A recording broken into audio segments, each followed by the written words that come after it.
teve esse período e a gente tem certas emoções que são novidades para todo mundo. Então, a gente não sabe qual vai ser a reação das pessoas, né?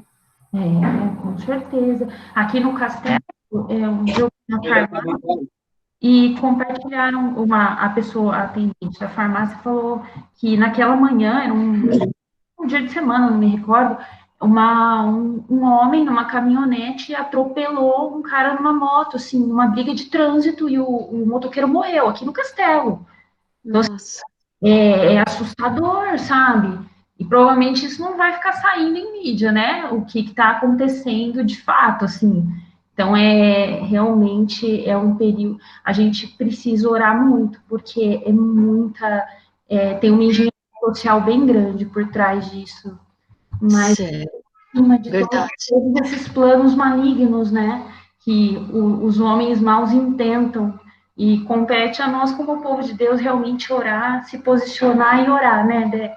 Sim, querida. Ô, Camila, hoje o nosso boletim vai ficar para o final. Eu não estou percebendo se o Eli já está chegando ou não. Às vezes ele está um pouquinho atrasado. Você poderia orar para a gente começar, para a gente colocar nossas vidas, os nossos sentimentos? Aproveitar que você está com o microfone aberto e com umas palavras tão boas, e orar pela nossa igreja, pela nossa classe, os nossos alunos, para que a gente realmente possa ter sabedoria nessa hora para comunicar aos outros também. Você poderia orar? Claro, vamos orar. Senhor, Deus e Pai, nós te rendemos graças pelo teu imenso amor, pelas tuas ternas misericórdias que se renovam a cada manhã e são a causa de não sermos consumidos, Pai, porque elas não têm fim. O Senhor é fiel, Pai. Louvado seja o teu santo e bendito nome, Pai. Te agradecemos, Senhor, pelo teu Filho amado Jesus Cristo, nosso Salvador, Pai, que nos redimiu com o sangue precioso dele na cruz do Calvário, Pai. Em nome de Jesus, nós te pedimos perdão pelos nossos pecados e pedimos, Pai amado, a tua bênção sobre esta aula. Dirige a Débora, Senhor, unge-a com o poder do teu Santo Espírito, que seja o Senhor a usá-la, Pai, em cada palavra. Te pedimos que o Senhor abençoe as mãozinhas dela na lida diária, no trato com cada paciente, não só dela, como da doutora Sara, de todos os médicos, do marido da Daniela, de todos os profissionais da saúde, médicos, enfermeiros, todas as pessoas que trabalham em hospitais, desde o faxineiro, Pai, até o cargo mais elevado, Senhor, que eles todos tenham temor a Ti, Senhor, e possam levar a paz e tranquilidade para os pacientes, Senhor, e que em nome de Jesus, a população que está encarcerada dentro de casa, Pai, possa ter o discernimento vindo do Senhor, Pai, para poder tomar as atividades com tranquilidade, fazendo tudo aquilo que nos compete fazer para nos protegermos, Pai, mas sabendo que o Senhor está acima de todo e qualquer vírus, Pai. E nós te suplicamos, Senhor, que esse vírus caia por terra em nome de Jesus, Pai. Nossa nação seja sarada desse mal tão horroroso, Senhor, que entenda não só contra o Brasil, mas contra tantas nações, Senhor, do mundo todo. Livra, Senhor, desse mal em nome de Jesus. E sara a nossa nação, Senhor, sara a nossa terra, Senhor, sara o nosso país, Senhor, de toda corrupção. Em nome de Jesus é que nós oramos. Amém. Amém, Senhor. Nossa, como é bom começar assim, gente, que bom. Obrigada, Camila. Deus abençoe todos vocês. Nós estamos encerrando aqui hoje é meu dia, né? O Eli deve estar chegando, eu não sei se ele entrou durante a oração, mas a minha parte hoje está fechando o estudo sobre Deus Pai. Nós fizemos algumas questões, nós falamos sobre os atributos de Deus, sobre características, e hoje a gente vai fechar. São 3 perguntas que eu gostaria que quem tivesse parecer pode se posicionar, pode levantar a mão, abrir o microfone, e a gente vai conversando sobre Deus Pai. A primeira pergunta que foi feita no livro do Sproul é o que significa chamar Deus de Pai, tá? Então, sobre a paternidade de Deus. Antes de vocês contribuírem, eu gostaria de lembrar que a principal oração que a gente tem, mundial, a oração mais orada é a oração do Pai Nosso. Só que eu não sei vocês, mas a impressão que eu tenho é que a gente começa orando assim: Pai Nosso que está no céu. Quando a gente vê, a gente já está no céu. Então, a gente pouco reflete sobre esse início, essa devoção, esse temor que a gente tem que ver. Pai Nosso, que a gente já começa colocando Pai Nosso. Então, eu queria de vocês, em uma palavra só, na vida de vocês, o que significa chamar Deus de Pai?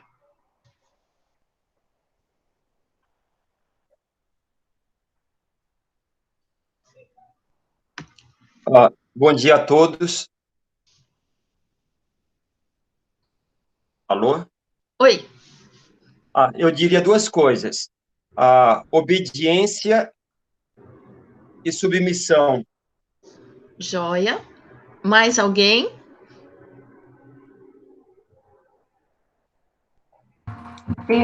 Quando a gente chama alguém de pai, é porque a gente se considera filho.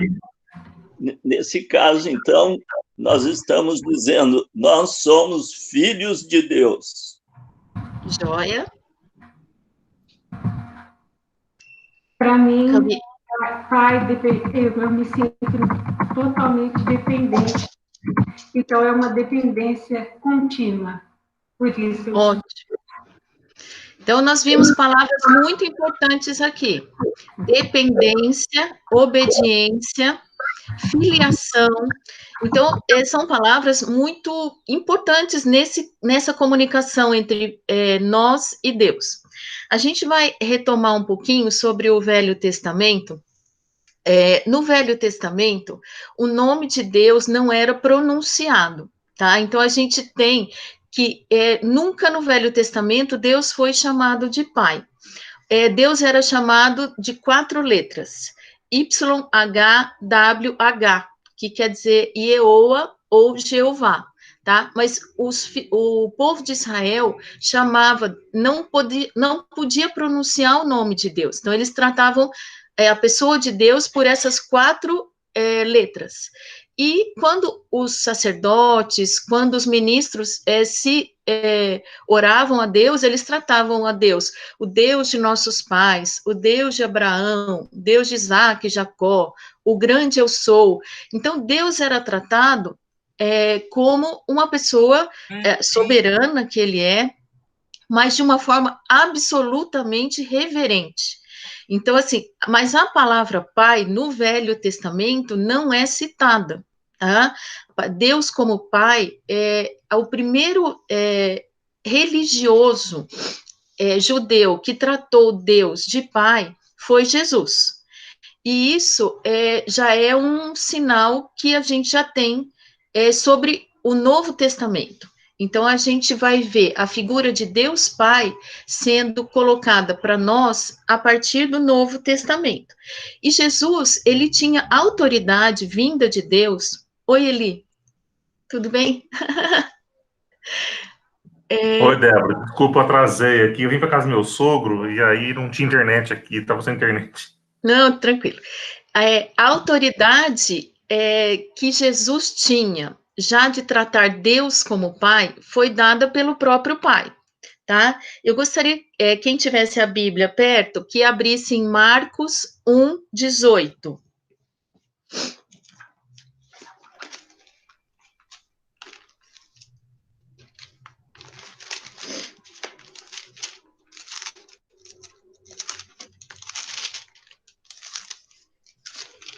Alguém achou?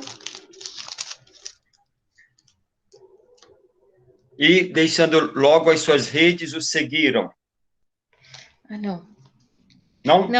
Não, desculpa. É o batismo de Jesus. 1:11, desculpa. Marcos 1:11.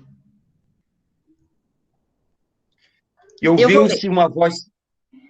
Pode E ler. ouviu-se uma voz dos céus que dizia: Tu és o meu filho amado, em quem me comprazo. Então, Deus, no próprio batismo de Jesus, deu autoridade para ele, quando ele diz, tu és o meu filho amado, em quem me comprazo, o próprio Deus Pai dá uma autoridade para o filho, para que ele possa realmente tratá-lo como pai. Então, isso não partiu. A gente sabe da Trindade, a gente conhece, mas diante dos homens, essa autoridade foi dada no próprio batismo de Jesus. E a gente tem, então, que partir do princípio que esse contato da gente chamar Deus de Pai imputa e que a gente aceite Cristo como nosso coautor da nosso contato com Ele. Vamos ler Romanos 8:17?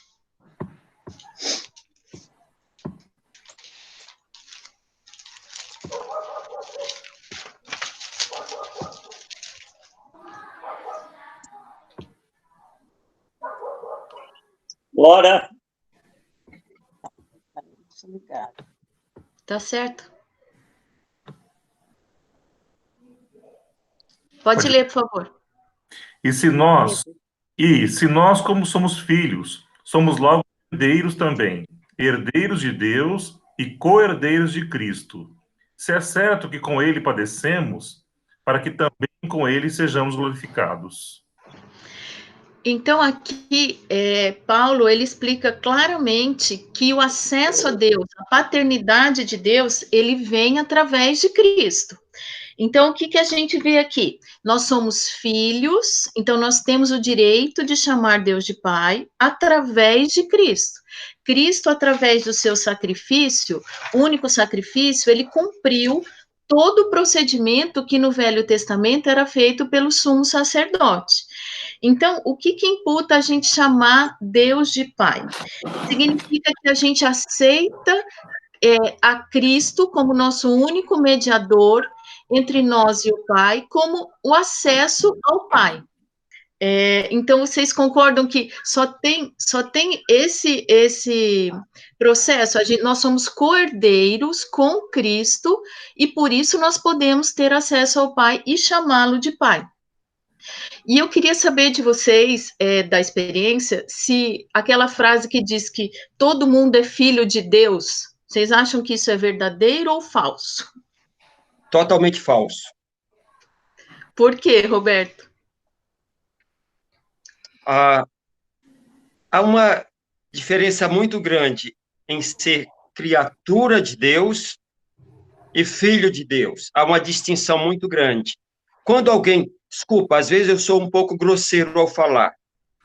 Quando alguém diz que todo mundo é filho de Deus, e isso, no fundo, é uma isenção de tomar uma decisão para com Deus.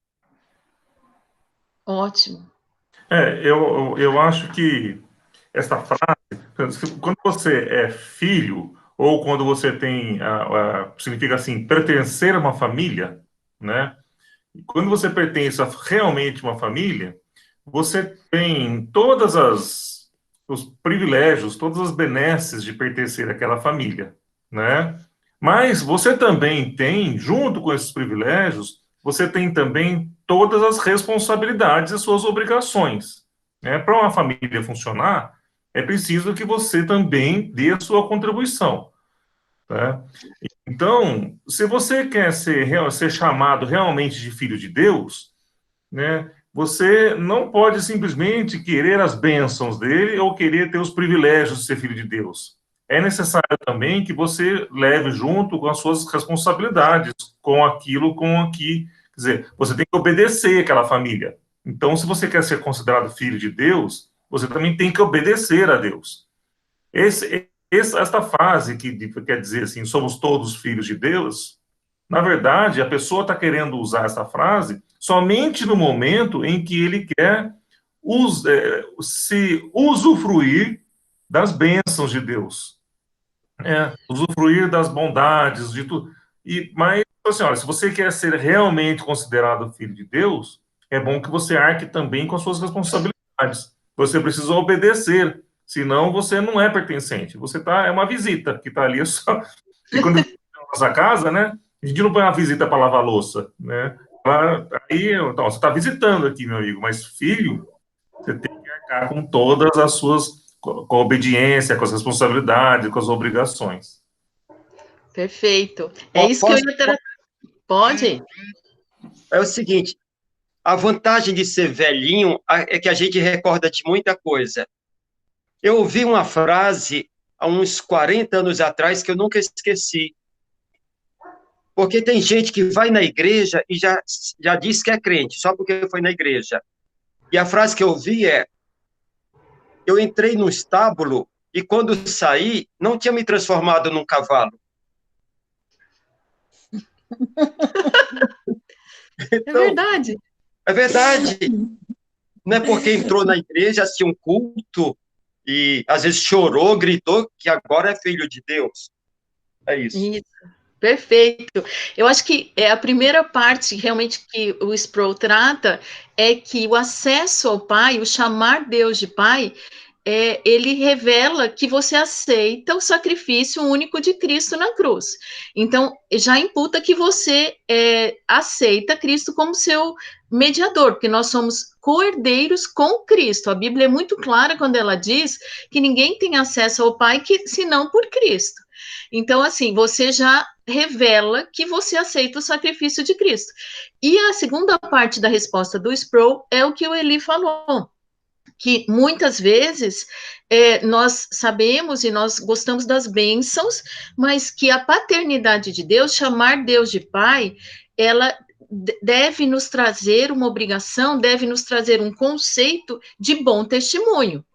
Tá? Porque o pai, ele vê todas as coisas. Então, o que ele fala, ele cita uma frase do C.S. Lewis que diz o seguinte: dar bom testemunho, ou você testemunhar diante das pessoas, significa testificar através dos seus atos uma reputação que aponta para Cristo. Ou seja, você tem as benesses, você tem os benefícios de ser filho, mas você deve testemunhar, e o seu testemunho é feito através de atos. Então, isso é o que significa chamar Deus de Pai. A oração do Pai Nosso não deveria ser proferida por todas as pessoas. Infelizmente, a gente tem um ônus e uma responsabilidade de sermos tratados como filho de Deus. Eu acho que isso é muito importante para a gente, de você saber que isso tudo gera um testemunho efetivo, uma vida vivificada em Cristo, renovada em Cristo e frequentemente renovada. Tá? Se você abandona a sua família, você não dá um bom testemunho porque você está vivendo por si só. Débora, pode falar. Se todo mundo pudesse ser chamado de filho de Deus, Jesus Cristo seria desnecessário. Não haveria necessidade de vir alguém que Deus mandasse o seu filho para reconciliar o homem com Deus. Quer dizer, aqueles que não aceitam o sacrifício de Jesus não estão reconciliados com Deus.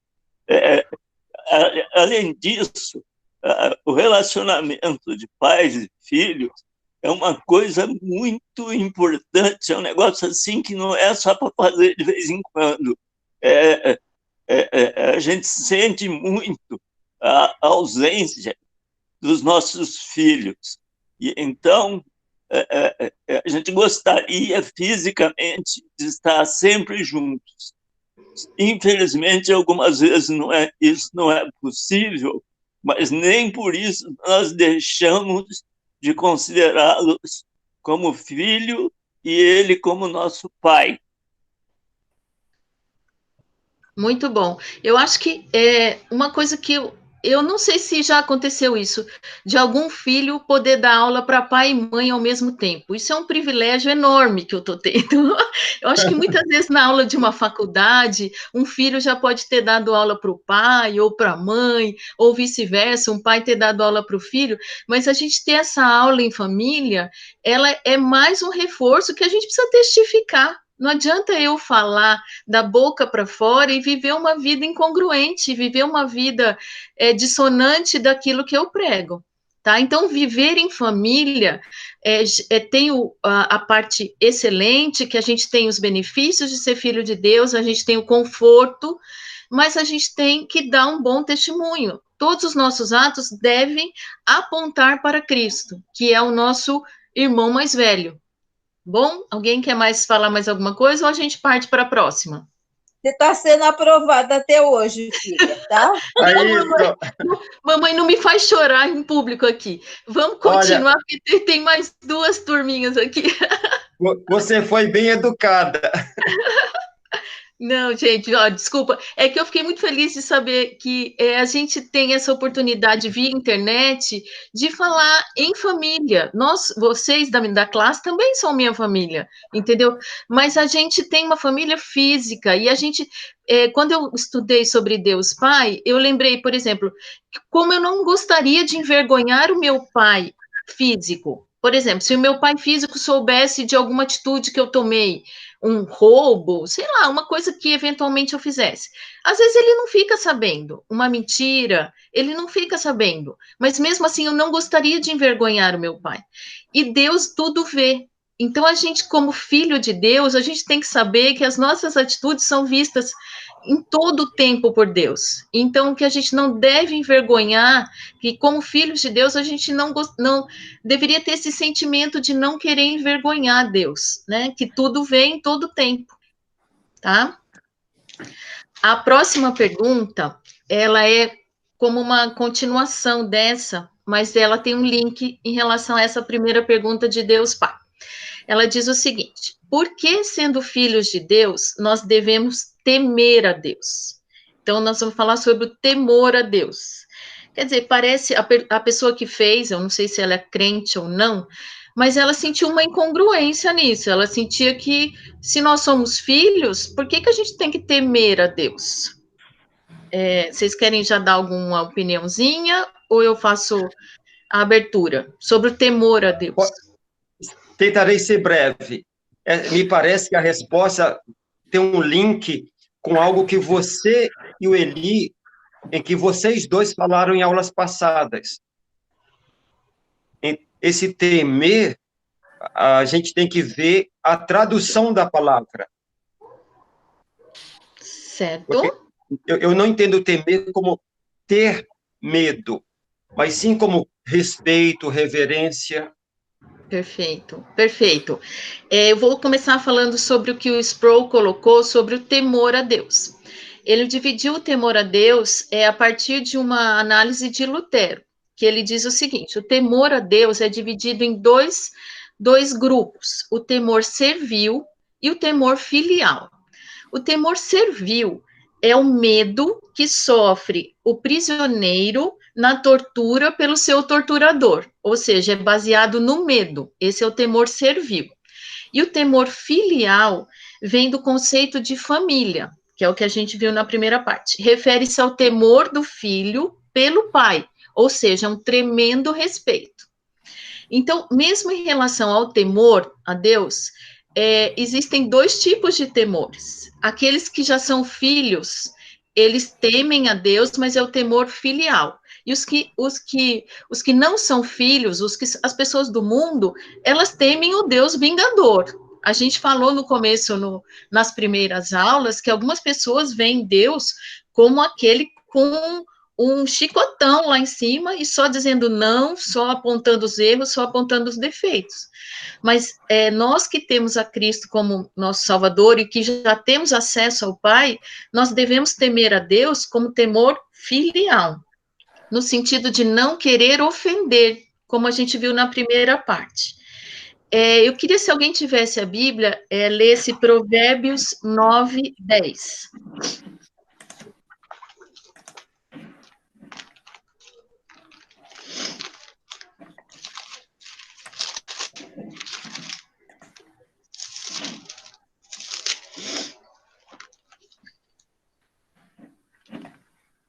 Pode ler, Débora? Pode, faça favor.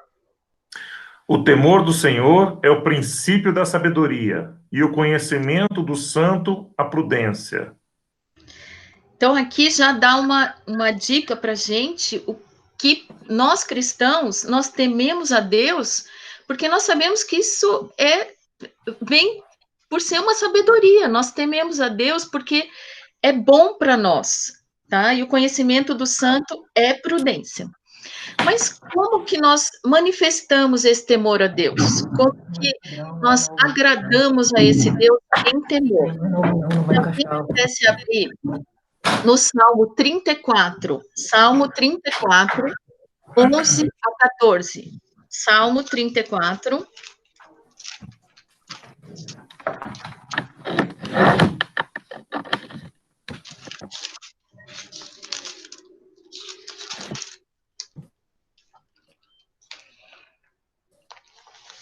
Aqui ele vai dar algumas dicas do que significa para nós, filhos, o que é o temor a Deus. Salmo 34, 11 a 14.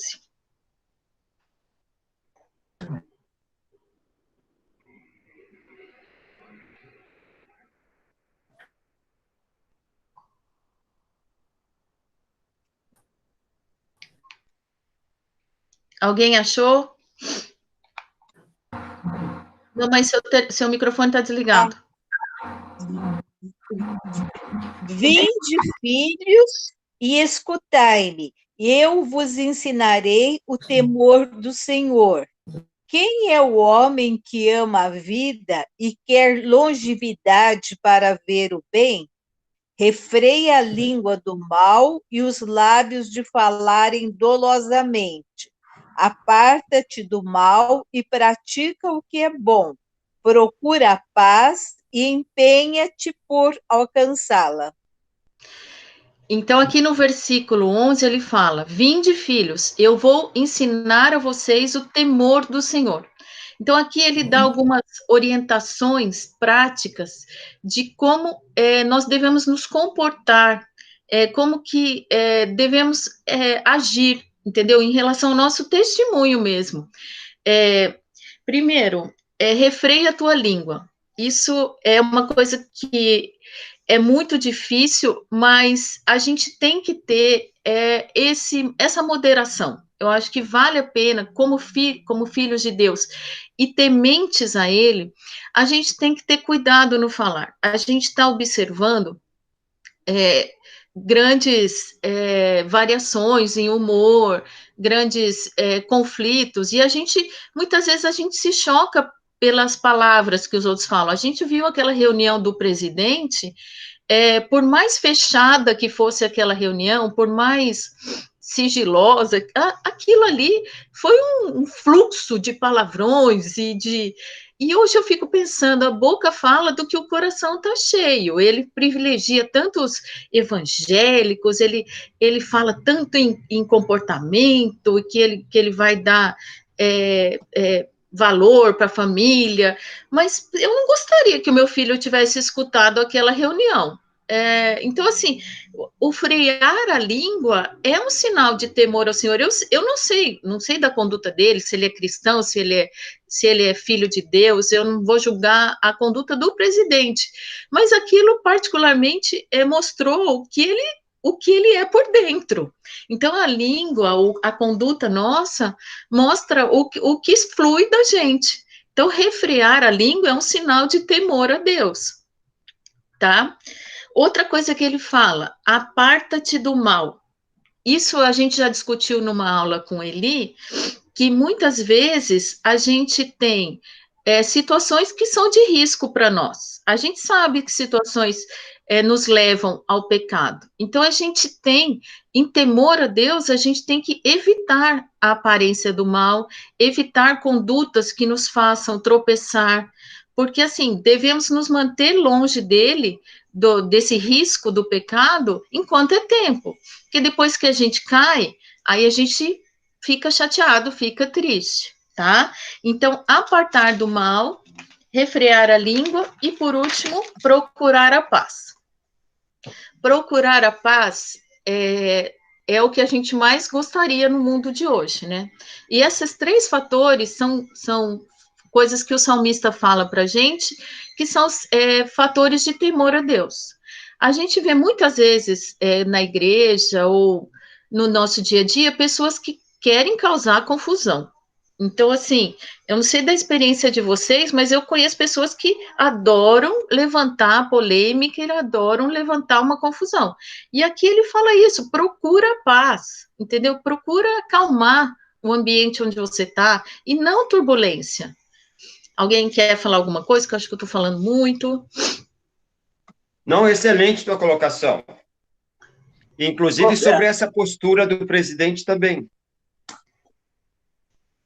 Pode falar, pai. Pode falar.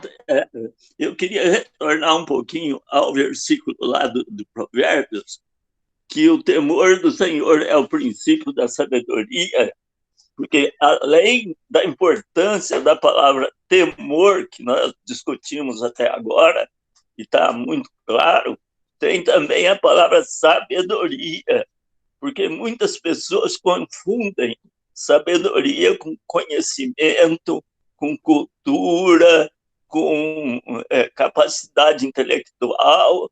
Então, esse mal entendido em relação ao que significa sabedoria pode produzir muita dificuldade.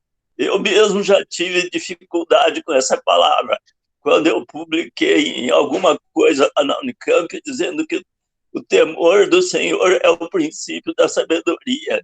Eu sei que todas as pessoas que estão ouvindo, participando com a gente dessa aula, são pessoas espiritualmente maduras e que todos poderiam ser professores de escola dominical, mas o dia que alguém de nós tiver a oportunidade de estar diante de uma classe, deveria explicar numa aula inteirinha o que significa que o temor do Senhor é o princípio da sabedoria. Obrigado. Joia. Posso falar? Pode, Carla. Então, com relação até essa questão da postura do presidente, que foi muito criticada, e eu sei que às vezes pode chocar um pouco quando a pessoa fala algumas palavras, mas eu ouvi uma colocação essa semana que eu achei muito, muito interessante. Uma pessoa falou assim, que nos 10 mandamentos não estava escrito não fale palavrão, mas está escrito não matar, não roubar, e na realidade eu vejo aquelas colocações dele como uma pessoa assim, comum, que se coloca no lugar do outro e está tão irada, com tanta nojeira, né, vendo interesses espúrios por trás de uma pandemia, para tentar avançar uma agenda maligna, e essa ira dele foi tão grande que na hora de colocar, de se posicionar, ele usa uma série de palavras nesse sentido, que inclusive, assim, é muito comum para as pessoas que não têm essa, muitas vezes assim, não tem uma ligação com uma igreja, e na realidade com Deus, de maneira assim, que muitos filhos de Deus têm. Então, eu vejo assim, pessoas, inclusive, não sei, da minha família, né, que tem costume, assim, de falar palavrão, e eles não falam de uma forma ofensiva, pejorativa, é porque faz parte, muitas vezes, da cultura até, daquelas pessoas falarem daquela maneira. E ali, exatamente por ser uma reunião privada, ele mostrou, assim, que ele é uma pessoa transparente, que ele fala daquela maneira. Então, eu creio que o que a gente deve reter é o que a palavra de Deus fala, ouvir todas as coisas e reter o que é bom. O que tinha de bom, o que tem de bom? Uma indignação, acho que nunca vista, de um presidente que se coloca no lugar do próximo, de que não quer ver o povo sofrendo como ele está vendo o povo sofrendo. Porque até então, a gente não sabia como que eram aquelas reuniões, a gente não sabia se o nosso clamor estava sendo ouvido pelos ministros do Estado, e ali ficou muito claro que ele é a voz do povo, ele está sendo a voz do povo que o elegeu. com todos os defeitos que nós temos, com todos os defeitos. E ele na realidade, ele foi colocado pelos princípios, como você bem colocou, pelos princípios que ele defende. E, na realidade, essas colocações eu vejo como uma defesa, sim, dos princípios, de uma forma, claro, por uma pessoa que é pecadora tanto quanto nós, que erra tanto quanto nós. Quando vai expor suas ideias, eu creio que era isso que eu só queria fazer, essa consideração. Ótimo, Camila, excelente. Eu quis só colocar um exemplo, porque às vezes nós cristãos, quando a gente tem que moderar as nossas palavras, e você falou com tanta educação que é outra postura, entendeu? Você falou a mesma coisa que ele falou, só que super educada. Então, é esse o conceito. Eu acho que a gente tem que refrear nossa língua, porque as pessoas estão prestando atenção no que a gente está falando, as pessoas observam a nossa conduta. Então, você ter uma postura condizente com o temor a Deus.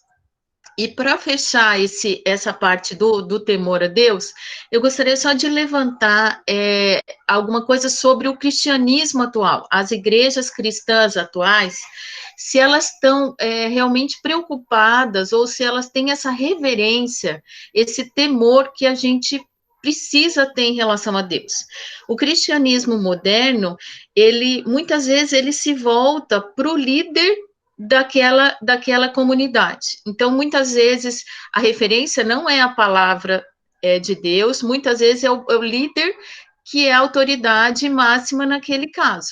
E a gente tem visto um cristianismo superficial, um cristianismo que rege uma autonomia. Então, você é filho de Deus, você pode falar para Deus o que ele deve fazer, você pode desafiar Deus para que ele cumpra a sua promessa. Se você fizer tal empenho, tal dízimo, tal oferta, você pode argumentar com Deus para que ele responda ao seu clamor. Algumas igrejas têm tornado Deus um igual, ela tem tornado...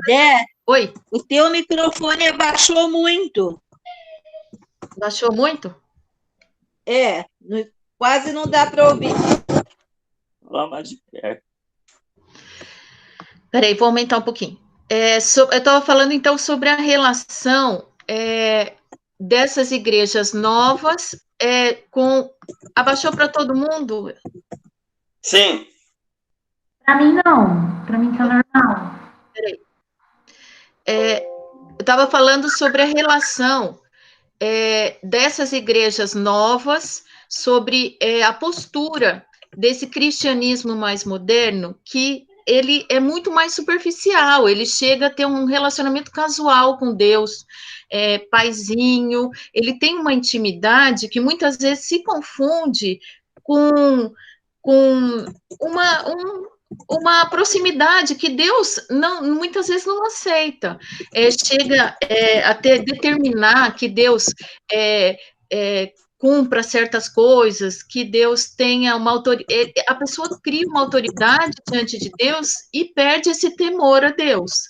Tá? Então, as religiões novas, elas já estão fazendo uma linha muito tênue e já estão tomando uma autoridade que não foi permitida a elas. Deu para escutar? Deu para escutar, sim. Isso eu achei muito interessante mesmo. E eu vejo que nesse aspecto, inclusive, a gente tem que observar muito como os judeus agem. Você vê que eles não falam, como você bem colocou logo no início da aula, sequer pronunciavam o nome de Deus, tamanho temor a Deus, né? Então, é aquilo, ouvir todas as coisas e reter o que é bom. Quando a gente lê o Antigo Testamento, a gente vê realmente como esse temor era algo muito evidente. E essa questão de né, de ter uma proximidade que Deus não aceita, eu acho que é muito importante mesmo, porque a gente vê, pensa comigo, né, a gente vai falar com o juiz, você faz uma audiência, você chama o juiz de você queria ele como Vossa Excelência, o tempo todo. Você tem que se referir a ele como excelência, e quando se reporta algo que ele falou, você tem que falar, e isso que a gente está falando com um juízo humano, falho, cheio de erros como nós, né? Agora, o que diz a Deus Pai Todo-Poderoso, o Senhor, Rei do Universo, o justo juiz. Então, realmente, é uma proximidade que, por mais, por exemplo, você conheça um juiz e tenha tenha um relacionamento com ele, você não se reporta a ele dessa maneira. Você vai continuar se reportando até fora dos tribunais a ele como doutor, com uma reverência grande, porque ele é uma autoridade, ainda que ele esteja no clube de recreio, ele é uma autoridade, ele está onde estiver, ele é uma autoridade. E assim temos que nos reportar essa escala de autoridade, esse sentido de hierarquia que vai se perdendo ao longo da história, é algo prejudicial para a sociedade. Esse temor a Deus, ele é fundamental como cristãos, e também no seio social, ele é fundamental para um bom relacionamento em sociedade, né?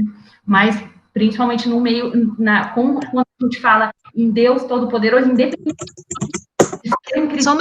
Só um minutinho, Ju. Roberto, você pode desligar o seu microfone, que acho que está interferindo um pouquinho aqui no...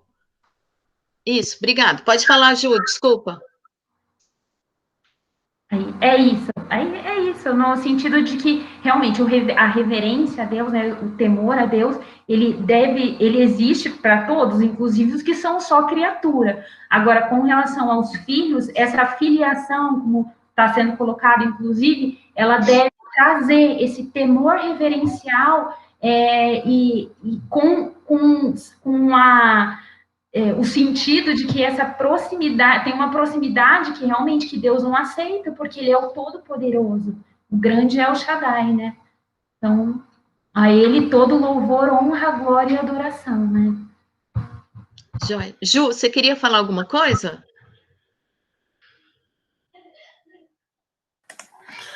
Não, é que tinha caído a conexão do Eli e precisava ajudar ele, aí autorizar ele a entrar na reunião, aí eu mandei uma mensagem. Ah, tudo bem, desculpa. Então, fechando a parte do temor a Deus, eu acho que é muito importante isso que a Camila falou, e da gente, hoje em dia a gente tem que ter uma liturgia, a gente tem visto cultos que realmente extrapolam essa intimidade e às vezes perdem essa autoridade de Deus. A gente sabe, por exemplo, na nossa igreja a gente vê um conselho muito bem organizado, que imprime as regras, que organiza o culto, os pastores, que mantém, apesar da internet, a gente não viu nenhum momento no culto, por exemplo, no culto de hoje, alguma indisciplina, algum relaxamento nesse sentido de postura. Nós temos mantido a postura diante de Deus, porque nós somos assim, entendeu? Não é porque cada um está na sua casa, ou porque cada um está no seu ambiente, que a gente começa a usar de brincadeiras, ou a gente perde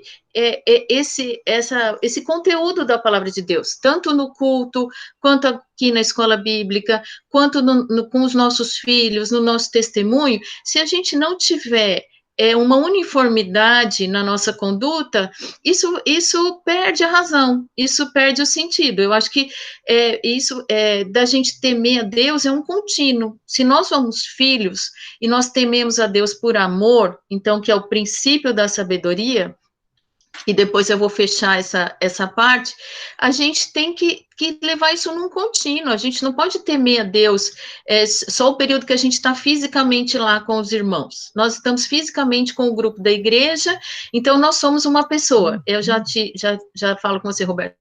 Então, quando nós estamos na nossa casa, quando nós estamos no nosso ambiente de trabalho, a gente leva uma postura assim, que fala contra esse temor a Deus. Pode falar, Roberto. Tem relação com o que você acabou de falar da tua família, dos teus pais. Uhum. Então, hoje você é o reflexo do que você aprendeu na tua casa. É a mesma coisa quando a gente se converte e começa a ter uma nova atitude, um novo vocabulário. Então, eu não posso ter características dos teus pais se eu não fui ensinado por eles. Então, vejo que com Deus funciona da mesma forma. Excelente, excelente. Eu queria só completar mais alguma coisinha. Por exemplo, à luz da Bíblia, a última pergunta, na verdade, é uma curiosidade, tá? Então, eu não sei se a gente conseguir prorrogar isso aqui, eu acho que é rapidinho a última coisa. À luz da Bíblia, quanto mais próximo nós estamos da luz, melhor a gente vê o nosso erro, tá? Então, a Bíblia diz isso. Quanto mais próximo da luz, mais clara a gente vê o nosso pecado. E isso, a gente tem que estar muito próximo mesmo para poder observar que pequenas mentiras, pequenas atitudes ferem a Deus também, entendeu? Quanto mais distantes nós estamos da luz, aquilo vai se tornando uma coisa mais fluida, menos... a gente sofre menos com aquilo. Quanto mais próximo da luz, maior a gente vê o nosso desagrado a Deus, maior a gente vê o nosso desentendimento com a palavra. Então, é isso que eu acho que é importante a gente ter nesse momento. Pode falar, Eli. Então, um pouquinho sobre esse tema, mas pegando um pouquinho naquela questão dos palavrões do Bolsonaro lá, né? Eu estou muito de defender político ainda, porque para mim, eu não acho, eu tenho muito receio ainda. Embora eu ache que ele seja bem intencionado, né? Mas ainda tenho receio se realmente ele é tudo isso que muita gente está dizendo que ele realmente é, né? Mas, assim, em defesa dele, o palavrão, ele é palavrão quando a gente tem a intenção de ofender, né? Bom, em alguns casos lá, ele realmente ofendeu, né? Mas em outros casos, às vezes é uma expressão. Eu não falo, né? E eu falo pouquíssimo, principalmente com as crianças, porque as crianças, elas escutam, né? E primeiro que isso nunca foi um hábito na minha casa.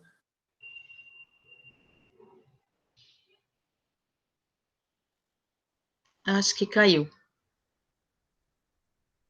Caiu a conexão do Eli, ele tá... Acho que está na casa do sogro dele. Pode falar, abriu de novo. Pode falar. Acabou a bateria do meu notebook, eu não trouxe carregador. Então a gente não tinha o hábito. Se ela adquire o hábito, você não usa. E a gente, às vezes, quem não está acostumado com esse hábito, choca, né? Mas uma vez conversando com uma pessoa, inclusive era um pastor, ele falava assim, às vezes a gente fica muito preocupado com a fala e a gente fica preocupado com o exterior, né? E a gente se preocupa pouco com o interior. E acho que é nisso que você está falando, essas questões, né? Claro, para tudo existe tempo, né? Existe lugar, existe a forma de se comportar, existe a forma como você escreve na internet, não é a forma que você escreve a sua tese de mestrado, né? E você não fala da forma como você fala defendendo sua tese de mestrado numa conversa na praia, né? Ou numa conversa com os amigos. São formas. E aí existem formas adequadas e formas inadequadas. Formas adequadas e inadequadas em qualquer tipo de momento, né? O que a gente tem que se preocupar, e eu acho que é isso que a Camila estava querendo dizer, pelo que eu entendi, veja, é claro, não concordo, eu também acho que é uma forma inadequada de você de se expressar numa reunião ministerial, né? Isso, até outro dia eu me assustei, assim, né? Hoje, na Bosch, em algumas reuniões, é bonito falar palavrão. Até em apresentações para todos os executivos, né? Virou bonito, virou... mas, enfim, retenho que é bom. O que eu acho que é importante a gente analisar as pessoas estão realmente expressando nas suas atitudes aquilo que realmente ela professa. Porque o que a gente vê, por exemplo, muito nessas neopentecostais, nessas igrejas, que, no final de contas, tem um palavreado muito bonito, todo adequado, mas de uma postura e de um evangelho completamente deturpado, e de uma vida também completamente fora daquele padrão, ou fora daquilo que Deus exige de nós. Então, a gente tem que lembrar o seguinte, é claro, para nós a gente se choca, a gente se assusta, mas vamos lembrar que nós estamos analisando o exterior. Deus avalia o nosso interior. Excelente. Nossa, excelente. Eu acho que isso é o mais importante mesmo. Nós temos uma postura, os nossos atos devem ser coerentes, aquilo com que a gente fala, mas devem convergir para Cristo, né? Uhum. A gente tem um livro que chama Em Seus Passos, O que Faria Jesus, que é um livro bastante interessante, que só o título, eu acho que em cada lugar que a gente vai, cada decisão que a gente toma, a gente deveria pensar nesse sentido. Qual seria a atitude de Cristo nessa posição? Como será que ele se comportaria? Até Cristo teve uma avalanche de raiva lá com os vendedores do templo, com os mercadores, ele teve um acesso também de explosivo, que não quer dizer que a gente está autorizado a explodir. Perfeito. Mas existe a parte humana de Cristo, né, que sobrepôs nessa hora, que foi uma raiva profunda que ele teve com o mercantilismo, com a coisa que estava acontecendo ali na casa de Deus. Eu acho que isso mostrou que Cristo era verdadeiramente humano, mas nem por isso ele pecou. Ele se revoltou contra aquele comércio, mas em nenhum momento ele pecou. E isso é o que a gente também deve reter para a gente.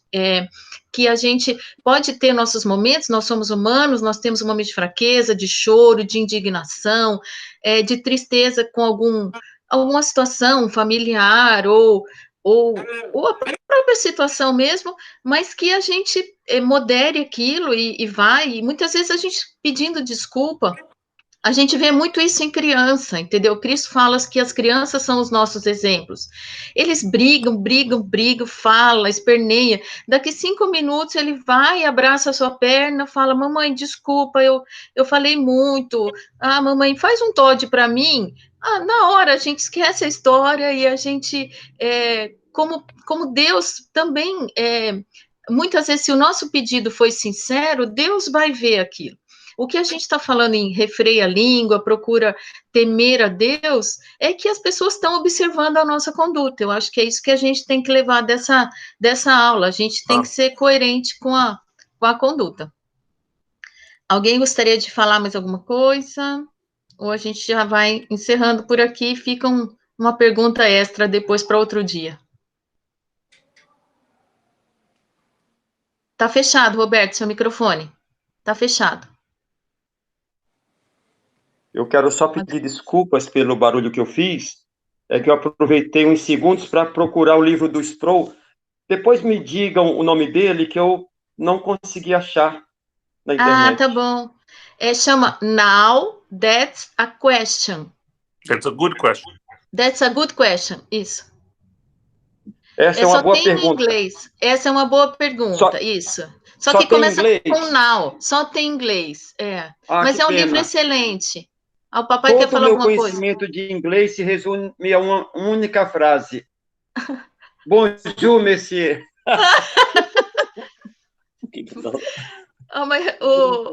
Mas a gente... A única frase que você falou, eu não entendi.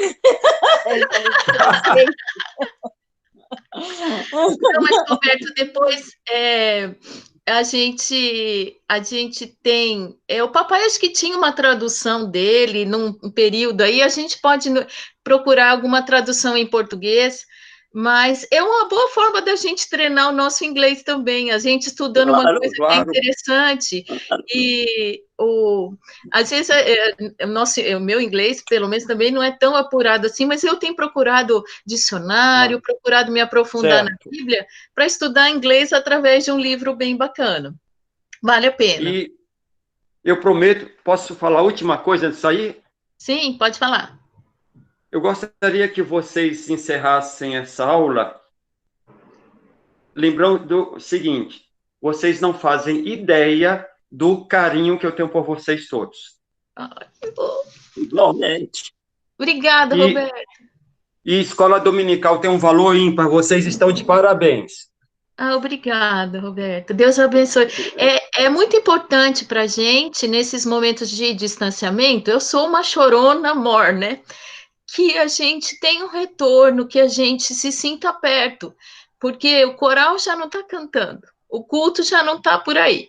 Então, a gente Sim. tem vocês, a gente tem a família, os irmãos na fé, e a gente tem que se apoiar, porque a gente tem que ser forte nessa hora, e a gente é humano, né? Obrigado, Roberto, pela palavra, obrigado, Eli, papai, Camila, Elade, todo mundo, Dani, todo mundo que está perto, e a gente possa realmente continuar nesse embate, nessa discussão cristã, porque a gente sabe que tem irmãos que estão com a gente, que